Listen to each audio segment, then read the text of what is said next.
Hello everyone, welcome back to Devradi Pathshala. So guys, today topic of discussion is structure of atom, molecules and chemical bonds. मैंने topic biochemistry से लिया है और इसका part 1 मैं already आप लोगों को बता चुकी हूँ. ये पार्ट 2 है. आई होप आप लोगों ने पार्ट 1 देख लिया हो. ठीक है. और आज मैं बेसिकली वाटर के बारे में बताऊंगी, जहाँ पे मैं हाइड्रोजन बॉन्डिंग को डिटेल में पढ़ाऊंगी. ठीक है. और ये टॉपिक इम्पॉर्टेंट होगा जो स्टूडेंट प्रिपेयर कर रहे हैं CSIR NET, GATE, ICMR, DBT JRF के लिए. साथ ही साथ MSc एंड BSc स्टूडेंट्स के लिए भी इम्पॉर्टेंट होगा. So let's proceed. आज का हमारा टॉपिक होगा वाटर के बारे में हम डिटेल पढ़ेंगे. ठीक है. और सिलेबस के अकॉर्डिंग आपके ये उसी टॉपिक के अंदर आता है जो मैंने आपको अभी बताया है. Water is the most abundant substance in living system, making up to 70% or more of the weight of the organism. ठीक है. तो हमारा जो 70% तक जो हमारा वेट होता है वो क्या होता है? वाटर होता है. ठीक है. वाटर कंटेंट होता है. ठीक है. इसलिए वाटर बहुत ही इंपॉर्टेंट है. हम इसे पढ़ क्यों रहे हैं? क्योंकि आगे वाटर को अगर हम समझेंगे, जब वाटर हम समझेंगे तभी हम आगे जो है प्रोसीड कर पाएंगे, आगे हम चीज़ों को अच्छे से समझ पाएंगे. ठीक है. तो the physical and chemical property of water to which all aspects of cell structure and functions are adapted. ठीक है. जो फिजिकल और केमिकल प्रॉपर्टी होती है ना वाटर की, उसी पे डिपेंड करता है कि जो हमारा सेल स्ट्रक्चर कैसा होगा, सेल का फंक्शन कैसा होगा. ठीक है. और कैसे सेल अडेप्ट करेगा. ठीक है. The attractive force between the water molecule and the slight tendency of water to ionize are crucial important to the structure and function of biomolecules. ठीक है. तो जैसे कि हमें पता है कि वाटर हमारा क्या है? एक सॉल्वेंट है. ठीक है. यूनिवर्सल सॉल्वेंट है. ठीक है. ये यूनिवर्सल सॉल्वेंट क्यों है? क्योंकि ये क्या है? स्लाइटली आयनिक इन नेचर है. तो जितने भी पोलार मॉलिक्यूल्स होंगे या आयनिक मॉलिक्यूल्स होंगे, ये उनको अपने आप में ईजिली घोल देता है. ठीक है. और इसीलिए ये हमारे बायोलॉजिकल सिस्टम के लिए बहुत इंपॉर्टेंट है. ठीक है. नेक्स्ट है हमारा water has a higher melting point, boiling point and heat of vaporization than other common solvent. ठीक है. जैसे हमें पता है, हम पहले से भी पढ़ते आए हैं कि वाटर का जो मेल्टिंग पॉइंट होता है या बॉइलिंग पॉइंट होता है, मेल्टिंग पॉइंट का मतलब क्या होता है कि किस पे वाटर मेल्ट करता है. जो आइस होती है हमारी, वो किस पे मेल्ट करती है? तो आइस हमारी जनरली 0 डिग्री पे मेल्ट करना शुरू कर देती है. ठीक है. बॉइलिंग पॉइंट का मतलब वाटर कितने डिग्री पे बॉयल होता है? तो वाटर हमारा 100 डिग्री पे बॉयल होता है. राइट. नेक्स्ट है हमारा हीट ऑफ वेपोराइजेशन. जो हीट ऑफ वेपोराइजेशन है, ठीक है, वेपर में कन्वर्ट होने की फॉर्म है. ठीक है. वो सबसे ज़्यादा किसका होता है? ये सब मिला के वाटर का सबसे ज़्यादा होता है. देन अदर कॉमन सॉल्वेंट्स हमारे कैसे हो गए? जनरली हम पोलर सॉल्वेंट्स की बात करेंगे. जैसे हमारा इथेनॉल हो गया. ठीक है. इथेनॉल हो गया, इथेनॉल, अल्कोहल और भी कई सारे, जैसे बेंजीन हो गया. ठीक है. Different solvent. तो जितने भी सॉल्वेंट है ना, उनमें से वाटर जो है उसका सबसे ज़्यादा हायर मेल्टिंग पॉइंट है, बॉइलिंग पॉइंट भी हाई है और हीट ऑफ वेपोराइजेशन भी हाई है सबसे. ठीक है. तो ये भी इंपॉर्टेंट पॉइंट है. नेक्स्ट है water is a polar molecule, hydrophilic in nature. ठीक है. ये तो हमें पता ही है कि वाटर क्या है? एक पोलार मॉलिक्यूल है. ठीक है. और हाइड्रोफिलिक होता है नेचर में. ठीक है. हाइड्रोफिलिक यानी वाटर लविंग, और हाइड्रोफोबिक का मतलब वाटर हेटर. ठीक है. नेक्स्ट चलते हैं. नेक्स्ट है हमारा यहाँ पे सॉल्युबिलिटी दे रखी है सम गैसेस इन वाटर. ठीक है. तो ये क्वेश्चन ऑलरेडी CSIR में पूछा जा चुका है. ठीक है. जब मैं आपको क्वेश्चन कराऊंगी CSIR के, तो तब मैं आपको उसमें बताऊंगी. ठीक है. ये इंपॉर्टेंट है. तो यहाँ पे हम समझते हैं कि कैसे वाटर की सॉल्युबिलिटी गैसेस में चेंज होती है. जैसे यहाँ पे दे रखा है नाइट्रोजन. ठीक है. सबसे पहले हम हाइड्रोजन सल्फाइड से शुरू करते हैं. ठीक है. हाइड्रोजन सल्फाइड का हमारा स्ट्रक्चर कुछ इस टाइप से दिखा रखा है. ठीक है. और यहाँ पे क्या है? Electronegativity difference between hydrogen and sulphur क्या है? ज़्यादा है. ठीक है. Sulphur is more electronegative than hydrogen. ठीक है. यहाँ पे क्या है? पोलैरिटी क्या है? पोलार नेचर है. ठीक है. पोलर बॉन्डिंग, पोलर मॉलिक्यूल हो गया ये हाइड्रोजन सल्फाइड. ठीक है. तो जो हाइड्रोजन सल्फाइड है H2S, जब ये पोलार मॉलिक्यूल है तो ये क्या है? ये वाटर में ज़्यादा तेज़ी से सॉल्युबल होगा. ठीक है. तो वाटर सॉल्युबिलिटी हम यहाँ पे लिख लेती हूँ. Water solubility. ठीक है. तो वाटर सॉल्युबिलिटी जो है वो हाइड्रोजन सल्फाइड की ज़्यादा होगी, क्योंकि इलेक्ट्रोनेगेटिविटी डिफरेंस हमारे पास ज़्यादा है, यानी कि ये ज़्यादा पोलार है। ठीक है, वाटर में हमें मालूम है कि वाटर क्या है, हमारा ऑलरेडी पोलार मॉलिक्यूल है, तो वो अपने में किसको घोलेगा, पोलार मॉलिक्यूल्स को ही घोलेगा, राइट, नॉन पोलार को नहीं घोलेगा। तो इसीलिए हाइड्रोजन सल्फाइड हमारा जो है वो वाटर में ज़्यादा घुलता है एज़ कम्पेयर टू, फिर हमारा आता है अमोनिया। ठीक है, यहाँ पे नाइट्रोजन के पास 3 बॉन्डेड हाइड्रोजन है। ठीक है, तो यहाँ पे जो है सॉल्युबिलिटी इसकी थोड़ा सा स्लाइटली कम हो जाती है as compare to hydrogen sulphide की। ठीक है, तो यहाँ पे हमारा जो नेक्स्ट होगा वो हमारा क्या हो गया, अमोनिया होगा। ठीक है, ये हाइड्रोजन सल्फाइड के मुकाबले कम घुलेगा, लेकिन घुलेगा, राइट, क्योंकि ये भी क्या है, पोलार है। हमारा जितने भी पोलार हैं वो वाटर में सॉल्युबल होते हैं। नेक्स्ट है हमारा कार्बन डाइऑक्साइड। कार्बन डाइऑक्साइड का स्ट्रक्चर हमें कुछ इस टाइप से दे रखा है। ठीक है, यहाँ पे देखो, यहाँ पे इलेक्ट्रोनेगेटिविटी डिफरेंस तो है, लेकिन यहाँ पे क्या है, डबल बॉन्डिंग है। आपको पता है डबल बॉन्डिंग काफ़ी स्ट्रॉन्ग बॉन्ड होता है, राइट। तो यहाँ पे ये जो है वो नॉन पोलर नेचर शो करता है। ठीक है, क्योंकि ऑक्सीजन ने क्या बना दिया है, स्टेबल बॉन्डिंग कर दी है कार्बन के साथ में। ठीक है, तो यहाँ पे जो पोलरिटी होती है वो कम हो जाती है।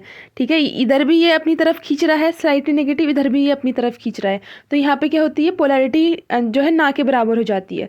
तो इसीलिए ये नॉन पोलर मॉलिक्यूल हो गया, और यहाँ पे ये जो है हमें पोलरिटी कोई शो नहीं कर रहा है, तो ये जो है वाटर में सॉल्युबल क्या होगा, कम होगा। ठीक है, नेक्स्ट है हमारा ऑक्सीजन मॉलिक्यूल। ऑक्सीजन, यहाँ पे तो दोनों ही इलेक्ट्रोनेगेटिव एलिमेंट है, और दोनों ने डबल बॉन्डिंग से अपना क्या करा दिया है, अपने ऑर्बिट को पूरा कर दिया है। ठीक है, अपने इलेक्ट्रॉन्स को फुलफिल कर दिया है, आउटर के इलेक्ट्रॉन्स। तो यहाँ पे जो है कहीं भी डेल्टा नेगेटिव और डेल्टा पॉजिटिव है ही नहीं, तो ये क्या है, एक नॉन पोलर मॉलिक्यूल है। ऑक्सीजन हमारा क्या है, स्टेबल है। ठीक है, तो स्टेबल है यानी कि नॉन पोलर है। अब ये रिएक्टिव नहीं है। ठीक है, ये रिएक्टिव नहीं है, डबल बॉन्डेड है। ठीक है, तो ये क्या होगा, इससे जो है कम सॉल्युबल होगा, राइट, यानी CO2 से कम सॉल्युबल हमारा ऑक्सीजन होगा। ठीक है, तो इसीलिए वाटर में जो है वो CO2 ज़्यादा घुलता है एज़ कम्पेयर टू ऑक्सीजन। ठीक है, ऑक्सीजन कम घुलता है, बहुत ही कम अमाउंट में घुलता है। देखो 0.03 5% घुलता है। ठीक है, और नेक्स्ट है हमारा नाइट्रोजन। नाइट्रोजन तो बहुत ही स्टेबल एलिमेंट है, क्योंकि नाइट्रोजन के बीच में क्या है, ट्रिपल बॉन्ड है। ठीक है, यहाँ पे तो पोलैरिटी का कोई सवाल ही नहीं बनता है, एकदम स्टेबलाइज्ड है, एकदम इनर्ट गैस है। हमें मालूम है नाइट्रोजन क्या है, हमारी नॉन रिएक्टिव गैस है, एकदम इनर्ट गैस है, बिल्कुल रिएक्शन नहीं करती है। तो ये क्या है, इसका जो वाटर में सॉल्युबिलिटी है वो बिल्कुल ना के बराबर होती है। ठीक है, और क्या है, नॉन पोलर मॉलिक्यूल तो है ही है। ठीक है, तो आई होप आप लोगों को समझ में आया होगा। तो हमारा जो वाटर सॉल्युबिलिटी है वो इस टाइप से, इसे ध्यान रखना कि सबसे ज़्यादा हमारा जो वाटर में सॉल्युबल होता है वो H2S होता है, देन अमोनिया होता है, then CO2, then O2 and then N2। ठीक है, ये ऑलरेडी एग्जाम में आपको पूछा जा चुका है। ठीक है, नेक्स्ट चलते हैं। नेक्स्ट है हमारा प्रोटॉन होपिंग। ठीक है, ये काफ़ी स्टूडेंट ने देखा भी होगा, पढ़ा भी होगा, प्रोटॉन होपिंग क्या होती है। ठीक है, जैसे हम अगर वाटर में, ये वाटर के अंदर हो रहा है। ठीक है, जैसे वाटर में अगर हम कुछ भी थोड़ा भी यानी या इलेक्ट्रिसिटी दे दें या करंट या कुछ भी एनर्जी देते हैं हम। ठीक है, अगर एक भी हाइड्रोजन को हम एनर्जी दे दें, तो यहाँ पे देखो, यहाँ पे क्या है, एक हाइड्रोनियम आयन बन गया है। वैसे हमारा O2 कैसा होता है, ऐसा होता है, हाइड्रोजन बॉन्ड हमारे वाटर कैसा होता है, हमारा कुछ इस टाइप से स्ट्रक्चर होता है, राइट। तो हमारा जैसे ही हम इसको हाइड्रोनियम आयन देंगे तो ये क्या कर लेता है, ये जो है वो स्लाइटली नेगेटिव होता है ऑक्सीजन हमारा। ठीक है, और ये इनमें स्लाइटली पॉजिटिव चार्ज होता है। तो ऑक्सीजन क्या करता है, वो हाइड्रोनियम आयन ले लेता है। ठीक है, हाइड्रोजन, क्योंकि ऑक्सीजन क्या है, एक इलेक्ट्रोनेगेटिव एलिमेंट है, जैसे ये हाइड्रोनियम आयन ले लेता है, इसके ऊपर पॉजिटिव चार्ज आ जाता है ऑक्सीजन के ऊपर, क्योंकि एक एक्स्ट्रा प्रोटॉन आ जाता है। ठीक है, फिर ये प्रोटॉन क्या करता है, ये देखो यहाँ पे, ये प्रोटॉन वापस जाके दूसरा ऑक्सीजन इसको खींच लेता है। ठीक है, उसके पास वाला ऑक्सीजन इसको खींच लेता है, देन ये इसके पास फिर पॉजिटिव चार्ज आ जाएगा यहाँ पे। ठीक है, यहाँ पे फिर पॉजिटिव चार्ज आ जाएगा, फिर नेक्स्ट जो एक्स्ट्रा हाइड्रोजन आयन जो इसने खींच लिया था वो नेक्स्ट ऑक्सीजन खींच लेगा। तो इस टाइप से ये चेन क्या होती है, चलती रहती है, चलती रहती है। ठीक है, and water accept proton and become hydronium ion, और वो क्या बन जाता है, हाइड्रोनियम आयन बन जाता है। तो ये क्या है, एक प्रोटॉन की हॉपिंग है। ठीक है, short hop of a proton between the series of hydrogen bonded molecules, water molecules result in a extremely rapid net movement of a proton over a long distance। तो इसकी वजह से क्या होता है, एक प्रोटॉन जो है ओवर लॉन्ग डिस्टेंस पे मूवमेंट कर जाता है। ठीक है, जैसे हम अगर करंट वरेंट डालते हैं अगर वाटर में, तो करंट कितनी जल्दी पास होता है ना। हम लोगों को पता है करंट अगर हमने पानी में डाला तो वो बहुत जल्दी पास होता है, ठीक है। तो वो क्यों होता है? इन हाइड्रोनियम आयन की वजह से। ये हाइड्रोनियम आयन फटाफट जो है ट्रांसफ़र होते रहते हैं, और इससे क्या होता है, जब प्रोटॉन ट्रांसफ़र होता रहता है तो करंट भी क्या है, एक प्रोटॉन इलेक्ट्रॉन, यही तो है और क्या है, ठीक है। तो यही घूमता रहता है। तो इसीलिए अगर किसी ने पानी में करंट डाल दिया है, तो किसी ने अगर पानी में हाथ डाल दिया तो उसे तुरंत करंट आ जाता है, ठीक है, इन्हीं हाइड्रोनियम आयन की वजह से। उस टाइम पे वाटर में ये सब चल रहा होता है, ठीक है। As a hydronium ion upper left give a proton, ठीक है, ये क्या देता है, प्रोटॉन देता है हाइड्रोनियम आयन, क्योंकि उसके पास एक एक्स्ट्रा प्रोटॉन होता है। अ water molecule has molecule some distance away bottom acquires one becoming a hydronium ion. Proton hopping is much faster than the true diffusion, ठीक है। ट्रू डिफ्यूज़न से ये बहुत फास्ट होता है, ठीक है। Explain the remarkably high ionic mobility of H1 ion compare with the other monovalent cation such as sodium and potassium, ठीक है। तो ये कह रहा है कि जो सोडियम होता है हमारा, सोडियम और पोटेशियम, ठीक है, इनकी मोबिलिटी से भी ज़्यादा जो किसकी मोबिलिटी होती है, वो होती है हमारे हाइड्रोनियम आयन की, ठीक है, ये H+ की। तो ये बात ध्यान रखना कि जो हमारा हाइड्रोनियम आयन है वो किससे भी फास्ट मूव करता है, सोडियम और पोटेशियम से भी फास्ट मूव करता है, ठीक है। नेक्स्ट चलते हैं हम, यहाँ पे दिखा रखा है, ठीक है। अब हम हाइड्रोजन बॉन्डिंग के बारे में बात करेंगे कि हाइड्रोजन बॉन्डिंग होती क्या है, कैसे बनता है, ठीक है। जैसे मैंने आपको लास्ट क्लास में भी हाइड्रोजन बॉन्ड्स के बारे में बताया था, ठीक है, कि इनको किस तरीके से शो करते हैं। जैसे आप इस फिगर में देख सकते हो, ये फिगर में ये ब्लू कलर की जो लाइंस दिख रही है ना, ये क्या है, हाइड्रोजन बॉन्डिंग, इनको इस तरीके से शो कराते हैं हम, ठीक है। तो hydrogen bond is not unique to water. अब ऐसा नहीं है कि वाटर में ही हाइड्रोजन बॉन्ड बनेंगे, ठीक है, इट इज़ नॉट कंपलसरी, ठीक है। तो हाइड्रोजन बॉन्ड आखिर बनते कब हैं और क्यों बनते हैं, ठीक है। So they readily form between the electronegative atoms. Electronegative atoms क्या होते हैं, आप लोगों ने पढ़ा होगा। इलेक्ट्रोनेगेटिव एटम्स क्या होते हैं, जो कि इलेक्ट्रॉन्स को अपनी तरफ बहुत तेज़ी से खींचते हैं, ठीक है। अगर मैं पीरियोडिक टेबल की बात करूँ तो उसमें से सबसे ज़्यादा हमारा इलेक्ट्रोनेगेटिव एटम कौन सा है, फ्लोरीन है, ठीक है। फ्लोरीन सबसे ऊपर है। ये यानी कि इलेक्ट्रोनेगेटिविटी का मतलब क्या हो गया कि इलेक्ट्रॉन को सबसे फोर्सफुली अपनी तरफ खींचेगा, ठीक है, सबसे ज़्यादा ताकत से। पूरे जो पीरियोडिक टेबल है उसमें फ्लोरीन जो है सबसे ताकत से इलेक्ट्रॉन्स को खींचेगा। देन हमारा कौन खींचेगा, ऑक्सीजन, ठीक है, ओ सिंगल एटम, ठीक है, ऑक्सीजन का सिंगल एटम जो है वो खींचेगा, ठीक है। फिर हमारा कौन खींचता है, फिर नाइट्रोजन। ऐसे करके हमारी इलेक्ट्रोनेगेटिविटी होती है, ठीक है। So the readily form between the electronegative atom. तो ये क्या होता है, हाइड्रोजन बॉन्डिंग जो है वो इलेक्ट्रोनेगेटिव एटम्स के बीच में बनती है, ठीक है। तो ज़रूरी नहीं कि सिर्फ वाटर में ही बने, अदर मॉलिक्यूल्स में भी बन सकती है। The hydrogen acceptor usually oxygen और नाइट्रोजन, ठीक है। अब देखो यहाँ पे जो है बायोलॉजिकल सिस्टम की बात करी है, क्योंकि हम जब सेल वगैरह पढ़ेंगे, ठीक है, हमें तो बायोलॉजिकल सिस्टम ही पढ़ना है, ठीक है, हमें यहाँ पे कोई केमिकल नहीं बनाना है। तो बायोलॉजिकल सिस्टम में जनरली देखा जाता है कि जो हाइड्रोजन बॉन्डिंग होती है वो यूजुअली ऑक्सीजन और नाइट्रोजन के बीच में ही होती है। मतलब ये तो ऑक्सीजन के साथ हाइड्रोजन बॉन्डिंग होगी या फिर नाइट्रोजन के साथ होगी, ठीक है। And the hydrogen atom covalently bonded with the another electronegative atom, जिसे हम हाइड्रोजन डोनर बोलेंगे, ठीक है।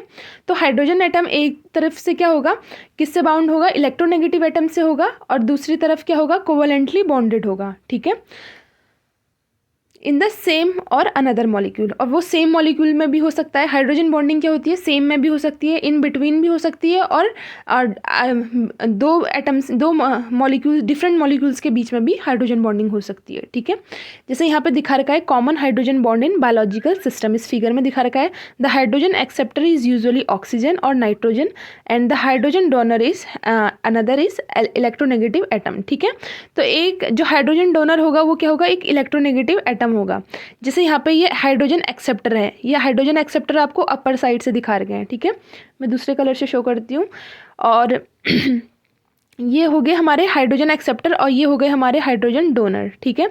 तो क्या हो रहा है, जैसे यहाँ पे भी ये भी इलेक्ट्रोनेगेटिव एटम है, ठीक है, ये भी क्या है, इलेक्ट्रोनेगेटिव। ऑक्सीजन क्या है, इलेक्ट्रोनेगेटिव एटम है। ये किस किस को दे सकता है, तो ये अपना एटम दे रहा है, एक तो ऑक्सीजन को दे रहा है इधर, ठीक है। ये ऑक्सीजन डबल बॉन्डेड है कार्बन के साथ में, ठीक है।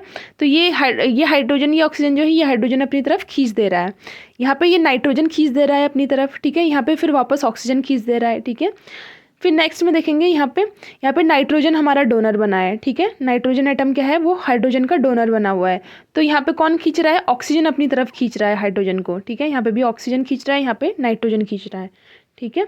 तो जो खींचता है उसे हाइड्रोजन एक्सेप्टर बोलते हैं और जो देता है उसे हाइड्रोजन डोनर बोलते हैं, ठीक है। तो इनके बीच में क्या होती है, ऐसी हाइड्रोजन बॉन्डिंग होती है, ठीक है। सो आई होप आप लोगों को समझ में आया होगा। Hydrogen atoms covalently bonded to a carbon atom do not participate in hydrogen bonding, ठीक है। अगर कोई हाइड्रोजन एटम कोवेलेंटली बॉन्डेड है कार्बन के साथ में, ठीक है, माना यहाँ पे जो हाइड्रोजन डोनर होता, यहाँ पे ये ऑक्सीजन के बजाय क्या होता, यहाँ पे मैं दूसरे कलर शो करती हूँ, ये ऑक्सीजन के बजाय यहाँ पे क्या होता, कार्बन होता। तब क्या होता, तब ये जो है वो क्या नहीं बनता, हमारा हाइड्रोजन बॉन्डिंग नहीं होती। क्यों नहीं होती, क्योंकि कार्बन हमारा इलेक्ट्रोनेगेटिव एटम नहीं है। मतलब जैसे कार्बन हाइड्रोजन से तो ज़्यादा इलेक्ट्रोनेगेटिव एलिमेंट है, लेकिन उतना इलेक्ट्रोनेगेटिव नहीं है जितना कि हाइड्रोजन बॉन्डिंग के लिए रिक्वायर है, ठीक है। अब मैं बताऊंगी कितनी इलेक्ट्रोनेगेटिविटी होनी चाहिए या कितनी इलेक्ट्रोनेगेटिविटी डिफरेंस होनी चाहिए ताकि वो हाइड्रोजन बॉन्डिंग बना सके, ठीक है। Because carbon is only slightly more electronegative than hydrogen then and the CH bond is only very weakly polar. तो ये क्या होता है, जो CH बॉन्ड है वो बहुत ही कम पोलार होता है, इसमें स्लाइटली नेगेटिव चार्ज होगा, इसमें स्लाइटली पॉजिटिव है, जिसे शो भी नहीं कराया जाता है, इसे कोवेलेंट बॉन्ड बोला जाता है पूरा कंप्लीट, ठीक है। और यहाँ पे क्योंकि ये ज़्यादा फोर्स, क्योंकि इलेक्ट्रोनेगेटिव तो है नहीं कार्बन एटम, तो ये उतने फोर्स से तो इलेक्ट्रॉन खींच नहीं पाता हाइड्रोजन के, ठीक है। तो इसीलिए यहाँ पे भी हाइड्रोजन बॉन्डिंग नहीं होगी, ठीक है। सो हाइड्रोजन बॉन्डिंग सिर्फ इलेक्ट्रोनेगेटिव एटम्स के केस में होंगी, जो हमारा है फोन, इसे आप याद रख लेना, फ्लोरीन, ऑक्सीजन एंड नाइट्रोजन, इन ये अगर होंगे अपोजिट में तो हाइड्रोजन बॉन्डिंग हमारी डेफिनेटली होगी, ठीक है। मैं आगे एक्सप्लेन करती हूँ कैसे होगी। देखो, इन द मॉलिक्यूल कंटेनिंग, जैसे NH हो गया, OH हो गया, FH हो गया bond, the large difference in electronegativity between hydrogen atom and nitrogen और fluorine lead to a highly polar covalent, ठीक है। तो इनके बीच में क्या है, इलेक्ट्रोनेगेटिविटी बहुत ज़्यादा है। जैसे अगर हम देखें हाइड्रोजन की एलिमेंट की, यहाँ पे इलेक्ट्रोनेगेटिविटी देखें 2.1 है, ठीक है। तो अगर हम डिफरेंस देखना है हमें, ठीक है। तो अगर हम फ्लोरीन के साथ देखें, फ्लोरीन का कितना है, 4.1 है, ठीक है। तो अगर हम हाइड्रोजन के लिए डिफरेंस निकालें, इलेक्ट्रोनेगेटिविटी निकालें हाइड्रोजन के लिए, इलेक्ट्रोनेगेटिविटी डिफरेंस में यहाँ पे शॉर्ट में दिखा रही हूँ, ठीक है, ED। तो ED अगर हम देखें तो ये क्या हो जाएगा, 4.1 माइनस 2.1, यानी ये अराउंड कितना आ गया, 2 आ गया ये, ठीक है। यहाँ पे इलेक्ट्रोनेगेटिविटी डिफरेंस कितना है, 2 है। ऐसे अगर हम ऑक्सीजन को देखेंगे 3.5 है और हाइड्रोजन का 2.1 है, तो इलेक्ट्रोनेगेटिविटी डिफरेंस हमारा कितना आ गया ऑक्सीजन के लिए, वो आ गया हमारा 3.5 माइनस 2.1, ठीक है। तो ये कितना आ जाएगा, ये हमारा आंसर आ जाएगा 0.4 और 1.4 आ जाएगा, ठीक है।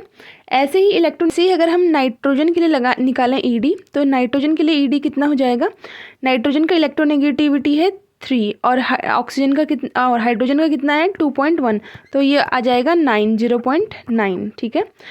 तो जनरली क्राइटेरिया क्या है, यहाँ पे क्या है, इसका 1.4 आया हमारा ऑक्सीजन का, ये हमारा किसका आया, फ्लोरीन का, क्योंकि फ्लोरीन सबसे ज़्यादा इलेक्ट्रोनेगेटिव एलिमेंट है, और हमारा जो नाइट्रोजन है उसका 0.9 आया, ठीक है। तो हाइड्रोजन बॉन्डिंग की एक शर्त होती है कि वो कितना डिफरेंस में बनेगा, वो 0.9 का मिनिमम डिफरेंस होना चाहिए। अगर 0.9 से हाइड्रोजन बॉन्डिंग का जो भी इलेक्ट्रोनेगेटिविटी का डिफरेंस अगर 0.9 से कम होगा तो हमारी हाइड्रोजन बॉन्डिंग नहीं होगी, ठीक है। तो यही केस था कार्बन का। कार्बन के साथ क्यों नहीं हो रही थी हमारी हाइड्रोजन बॉन्डिंग, क्योंकि उसका इलेक्ट्रोनेगेटिविटी डिफरेंस 0.9 से कम था, ठीक है।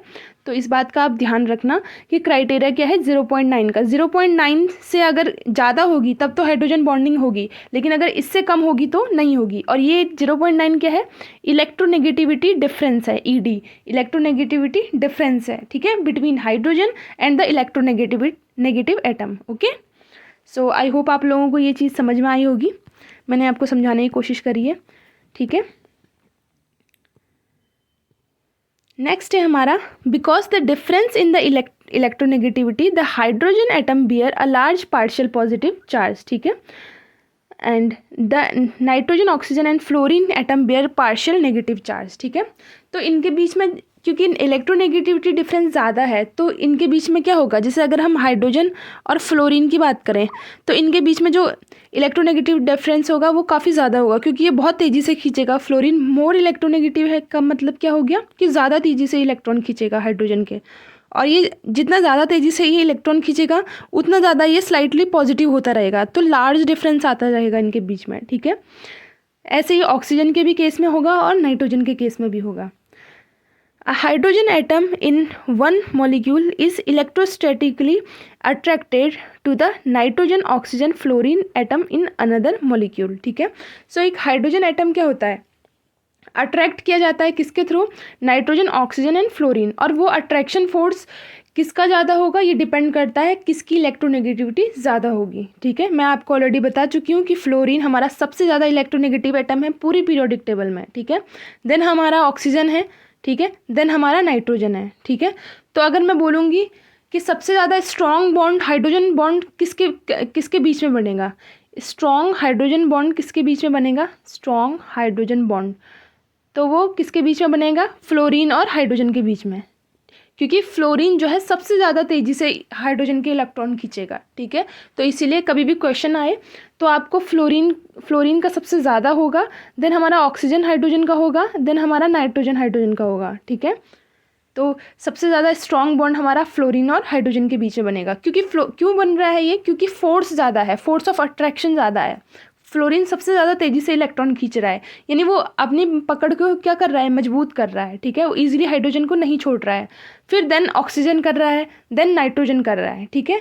और वो किस पर डिपेंड करेगा, उनकी इलेक्ट्रोनेगेटिविटी वैल्यू पे, ठीक है। आई होप आप लोगों को समझ में आया होगा। जैसे यहाँ पे फिगर में भी दे रखा है, ये नाइट्रोजन और हाइड्रोजन के बीच में है, स्लाइटली नेगेटिव पॉजिटिव, ठीक है, इनके बीच में भी और इनके बीच में भी। तो सबसे ज़्यादा स्ट्रॉन्ग जो हाइड्रोजन बॉन्ड बनेगा वो इनके बीच में बनेगा, देन ऑक्सीजन और हाइड्रोजन के बीच में, देन नाइट्रोजन के बीच में सबसे कम बनेगा, ठीक है। सो आई होप आप लोगों को समझ में आया होगा, ठीक है। मैंने पूरी कोशिश करी आप लोगों को समझाने की। नेक्स्ट पे चलते हैं।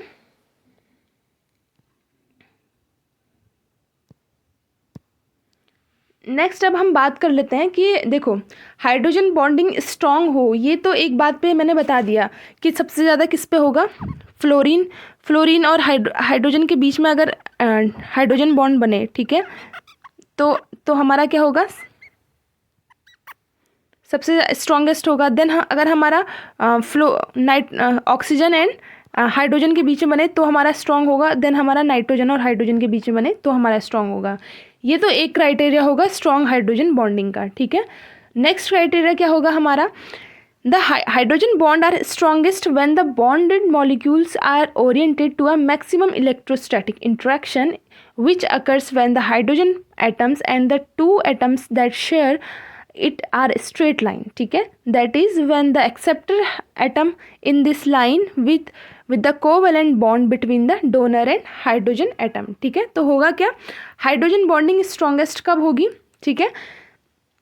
तो जनरली मैं आपको पहले एक कॉन्सेप्ट बता देती हूँ जो हम आप लोगों ने भी पहले पढ़ा होगा अपने स्कूल टाइम पे, ठीक है, कि जो बॉन्ड लेंथ होती है ना, बॉन्ड लेंथ ये होती है inversely proportional to bond strength, ठीक है, बॉन्ड स्ट्रेंथ। ये इन्वर्सली प्रोपोर्शनल का साइन का मतलब क्या हो गया कि अगर हमारा बॉन्ड लेंथ इंक्रीज करेगा तो बॉन्ड स्ट्रेंथ हमारा डिक्रीज करेगा, ठीक है। ऐसे ही वाइस वर्सा होगा, अगर बॉन्ड स्ट्रेंथ हमारी इंक्रीज कर रही है तो बॉन्ड लेंथ हमारी डिक्रीज करेगी, ठीक है। आई होप आप लोगों को समझ में आया होगा, ठीक है। इसे नोट कर लेना, ये बहुत इंपॉर्टेंट है, ठीक है। मैंने यहाँ पे लिखा भी है कि as strength bond strength increases atom जो है bond are pulled more tightly, ठीक है। अब क्या होता है, स्ट्रेंथ इंक्रीज होती है तो कैसे होता है, जैसे माना हमारा यहाँ पे फ्लोरीन का एटम है और यहाँ पे हाइड्रोजन का एटम है, ठीक है, ये दोनों का ये ऑर्बिट है फॉर एग्जाम्पल मान लो, ठीक है। हम कह रहे हैं कि बॉन्ड स्ट्रेंथ इंक्रीज कर रही है, यानी कि स्ट्रेंथ इंक्रीज कब करेगी, जब फ्लोरीन तेजी से हाइड्रोजन के एटम को खींचेगा, हाइड्रोजन का इलेक्ट्रॉन जो है उसको खींचेगा, ठीक है। और जब ये खींचेगा तो ये क्या होगा, इस साइड को पुल होगा, ठीक है, इसको पुल लगेगा तो बॉन्ड स्ट्रेंथ लेंथ हमारी क्या होगी, डिक्रीज होगी, ठीक है ना। बॉन्ड लेंथ क्या हो जाएगी, डिक्रीज हो जाएगी, क्योंकि स्ट्रेंथ बढ़ रही है, अट्रैक्शन फोर्स बढ़ रहा है, तो क्या होगा, बॉन्ड लेंथ भी हमारी क्या हो जाएगी, डिक्रीज हो जाएगी, ठीक है। So therefore generally as the bond energy increases bond length decreases. तो हमारी क्या होगी, जब भी हमारी बॉन्ड लेंथ इंक्रीज करेगी तो बॉन्ड एनर्जी इंक्रीज करेगी तो बॉन्ड लेंथ हमारी डिक्रीज करेगी, या बॉन्ड लेंथ हमारी इंक्रीज कर रही है तो बॉन्ड एनर्जी हमारी डिक्रीज करेगी, ठीक है, वाइस वर्सा होगा, ठीक है। आई होप आप लोगों को ये बात समझ में आई होगी, ठीक है। सो अब अगले कॉन्सेप्ट की तरफ आते हैं, ठीक है। नेक्स्ट कॉन्सेप्ट है, जैसे अब बॉन्ड लेंथ, हमने क्या बोला कि बॉन्ड एनर्जी तब इंक्रीज होगी जब बॉन्ड लेंथ डिक्रीज होगी। बॉन्ड लेंथ कब डिक्रीज होगी, ठीक है, तो सबसे शॉर्टेस्ट डिस्टेंस, जैसे हम फिजिक्स में भी पढ़ते हैं, ठीक है, कि कोई अगर डिस्टेंस, अगर दो पॉइंट के बीच में अगर कोई डिस्टेंस शॉर्टेस्ट डिस्टेंस होगी तो वो क्या होगी, स्ट्रेट लाइन होगी, ठीक है, और तो कुछ हो नहीं सकता। अगर मैं बोलूँ कि इन दो पॉइंट के बीच में आपको सबसे छोटी लाइन ड्रॉ करनी है तो आप क्या करोगे, स्ट्रेट लाइन ड्रॉ करोगे, यानी कि जो हमारा बॉन्ड एंगल होगा वो क्या होगा, 180 डिग्री होगा, ठीक है। स्ट्रेट लाइन का बॉन्ड एंगल क्या होता है, 180 डिग्री, ठीक है। तो हाइड्रोजन बॉन्डिंग कब स्ट्रांग होगी, जब वो स्ट्रेट लाइन में होगी, जब क्या होगी, वो स्ट्रेट लाइन में होगी, ठीक है। सो हमारा जो हाइड्रोजन बॉन्ड होगा, हाइड्रोजन बॉन्ड स्ट्रॉन्ग कब होगा, जबकि उन हाइड्रोजन बॉन्डिंग के बीच में क्या होगी, स्ट्रेट लाइन होगी, यानी शॉर्ट डिस्टेंस होगा।